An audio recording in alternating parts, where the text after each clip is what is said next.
Understand successive ionization energy trends. Ionization energy is the energy required to remove an electron from a gaseous atom or ion.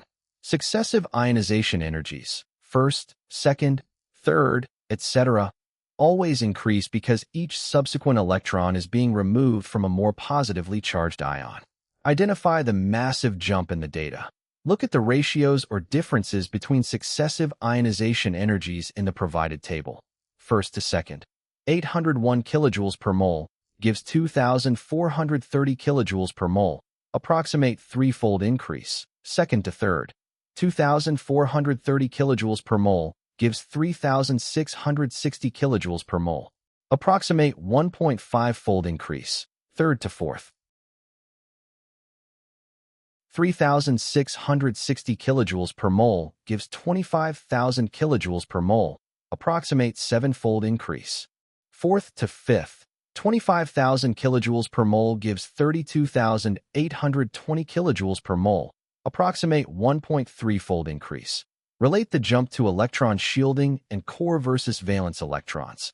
The first three electrons are relatively easy to remove because they are valence electrons located in the outermost shell, N equals 2 for a second period element. The fourth electron requires a massive, disproportionate amount of energy to remove because it is a core electron located in an inner shell, N equals 1. Core electrons are much closer to the nucleus, experience a much stronger effective nuclear charge, ZEFF, and experience negligible shielding compared to valence electrons.